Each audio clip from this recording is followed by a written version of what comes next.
After a rough start to the season, we got a big trade report coming from Pierre LeBrun that indicates Kent Hughes has already been ringing phones exploring the trade market for Montreal, with another quote from Pierre LeBrun saying that, hey, the pressure is now on, and he feels like a rough start to the season is no more time to just say let it pass. It's time to look at potential moves. We're going to dive into everything that he said. Plus, not only was Ivan Demidov ranked the #1 prospect outside of the NHL by ESPN today, Jesse, he's also #1 in the KHL in points per 60 minutes. And we also have a really nice note on the Laval Rocket goaltending. All that coming up on this episode of Habs Digest. But guys, I'm going to ask you just one time. I haven't done this in a while.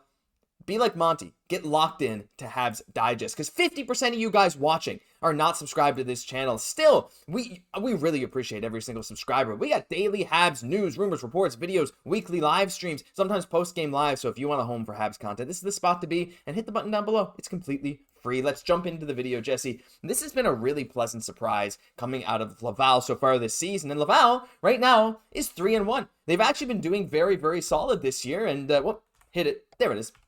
They're 3-1. They're only behind the Marlies, who have been off to a torrid start, to be fair. But in big part of their winning so far this year, Jesse, is their goalies. And I want to start with our boy Jakub Dobeš, who's rocking a .902 save percentage, 2 goals against average in 2 games. Only giving up 4 goals. He's looked really good and had a great preseason. But it's not just him. It's also Connor Hughes, the 1-year contract the Habs signed, coming out of the Swiss League. He has a .958 save percentage, including a shutout with 1 win, 1 loss. And that loss, he only gave up 2 goals. Jesse, right now, the goalie situation in Laval is looking really good. And while this is great for Laval, to me, this indicates a really good thing for Montreal moving forward if there's ever any goaltending questions. And we had our suspicions that maybe Jakub Dobeš might be a little bit better than expected. For sure, he had an amazing performance in the preseason as well. So nice to see him really carrying that over. But Connor Hughes as well having a great start. A little bit of an older goalie, but obviously playing some amazing hockey for the Laval Rocket, only giving up 1 goal in his 2 appearances so far, in each of his appearances so far this season, is absolutely unreal, Josh. And we know that we need a little bit more of a sample size here before we're making those inferences for the future. But for sure, that backup goalie conversation, obviously if Jakub Dobeš, he continues to play so well, he's going to get even more and more into that conversation there. And we know how important it is in sports, to have a strong start, to really start on time, and how that not only helps you for your season, but really the team as well, just kind of setting the precedent of how you're going to play this entire year. Josh, so we're going to have to stay on top of this, because I am so happy to be seeing these phenomenal numbers from both of our goalies right now in the AHL. It changes the game, really. It's really awesome, like you said, especially if you're a goalie. Getting off to a hot start, I mean, we're seeing it in the NHL. Connor Hellebuyck and Filip Gustafsson, those 2 guys in that central division, it's been a bloodbath for goalies so far this year for them. They've been unreal, and getting off to that hot start can really boost your confidence. And, the great thing is, if Montreal gets an injury or something, if Monty goes down and Primeau goes down, there's no problem in calling up either Dobeš or Hughes to come up and have a game. And I know it's a tiny, tiny sample size. They've each only played 2 games down there. It feels like Laval never plays. Am I crazy in saying that? I don't know why, but it feels like it's been 3 weeks since they played. But to have that backup system, and I know some people are already projecting into the future, if for some reason Primeau doesn't prove himself, there's a lot more hockey to be played, like you said, Jesse, but there is a world where he just doesn't put it together, and if that happens, you got a guy like Dobeš who's already proving himself, who maybe could come in as the backup, or even spend 1 more year down there, maybe next year with Fowler. We don't know, but it's a great problem to have. Let us know your thoughts on this down below, because we're very interested to hear what you guys have to say, but we're going to quickly move on to some other prospects, well, mainly one other prospect, and it's Ivan Demidov, and it's getting better and better for him. He's fresh off a 4-point game. He has been amazing, but someone on Reddit that I will pop up right here, the username Heavy1, says Ivan Demidov currently leads the KHL in points per 60 minutes of all players who have played at least 10 games, which I think is a fair qualifier considering a lot of teams have played between 15 and 20.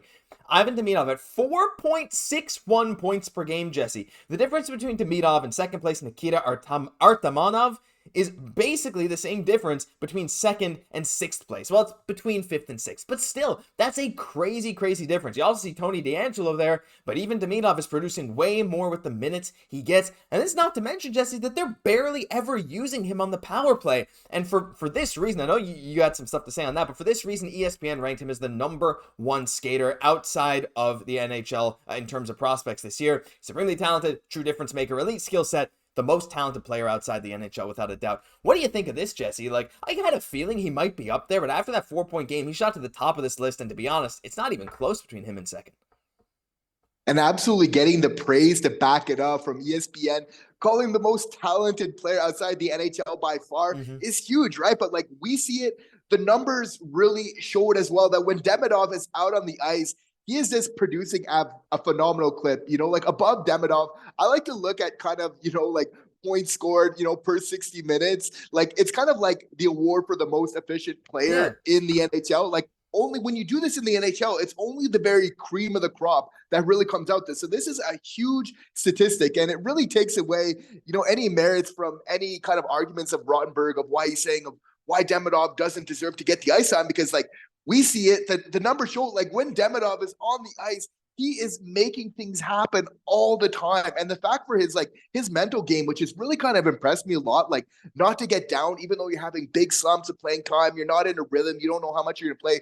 When he gets on the ice, he's keeping himself ready. He's ready to go. He's capitalizing on that time, being super dangerous, effective, and efficient out on the ice right now. So obviously, Demidov is just the guy right now. I mean, we know that. Like when you watch him play, like just the visuals. Do I still have the highlights? Because that'd be pretty cool if I could bring up the highlights right now. Oh heck yeah, I do. He's creating something every single moment he's on the ice there, Jesse. And again, making the most of his minutes. He's very, very efficient. Every movement he makes is towards the net, is towards a teammate. Like no, he's not perfect, but really, you don't have to be perfect, especially when you're his age, doing what he is doing in the KHL right now. I'm gonna play the other spin shot highlight because this one's way cooler. Look at the no look interception.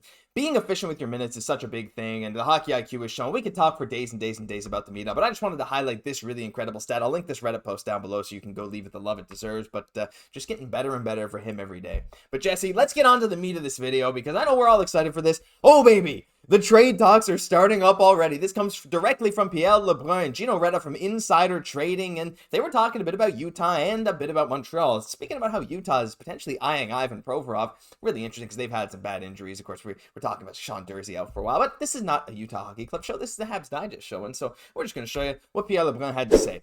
So my understanding is that I don't really think that they felt the playoffs were realistic, talking about Montreal, but certainly I think there's pressure internally and externally to take a meaningful step this year and play some meaningful hockey later into the year. So when it comes to trades, he said this, the Habs aren't going to mortgage the future in any kind of deal. The long-term still trumps all. The other thing is that they're right at the cap, so it's got to be apple to apple in terms of a salary coming in, salary going out, which also adds the difficulty of making that kind of trade, though I'm pretty sure they have LTIR space. I'm not really sure if they can use that in a trade. I'm not sure if he forgot that or if Montreal maybe hasn't put price on LTIR. Not sure the paperwork. But ultimately, he said, what I'm being told after talking to teams around the league is that Kent Hughes has started to call around doing his due diligence to get in the sense of what's out there because the Habs would be open to making a move here that would help sort of shake up the makeup a bit here and help this team win some games. Really interesting, Jesse. I did not expect to see trade reports this early in the year. You almost never see trades this early in the year, but it's very clear from what Pierre Lebrun is hearing that Kent Hughes is not happy with this start, and he's not afraid to go in and say, you know what? If we're not winning right now, let's do something to change that. The time is now.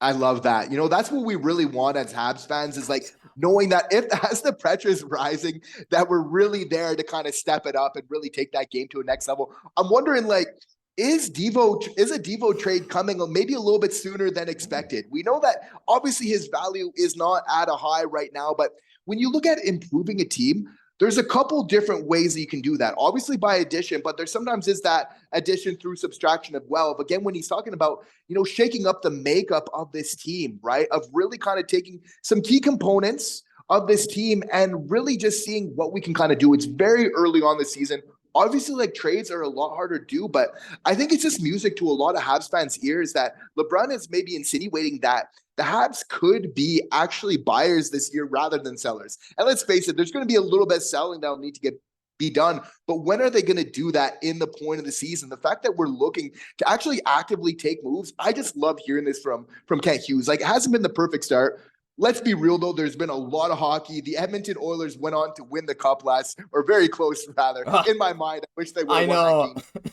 They came so close after having such a bad start to the season. There is so much hockey that is definitely yet to be played. But the big takeaway is that it's just so amazing that Hughes isn't ready to just kind of sit on his hands when a situation like this comes up. He sees, okay, maybe we can do a little bit better. For sure, there's been injuries that does kind of affect our team. As previously mentioned, though, this happens to all the teams in the NHL. So at a certain point, just those results matter, and actually making moves, again, to make that happen is key. We know the memo when it comes for Kent Hughes, though, on this, folks, is is that, you know, as long as it kind of fits those short-term and long-term sort of check marks where that's benefiting this team in both those ways, Kent Hughes is going to do that. So I think he's going to see what's out there. And, you know, he's definitely going to be looking to make some moves based off of that. Because that's the thing. I mean, it's time for him to cook, as we all know. So Someone cooked here. the thing is, like, Pierre Lepin says they're not going to mortgage the future, and that's very obvious. But Montreal has an incredible stockpile of draft picks right now, and they do have LTIR space. So I'm still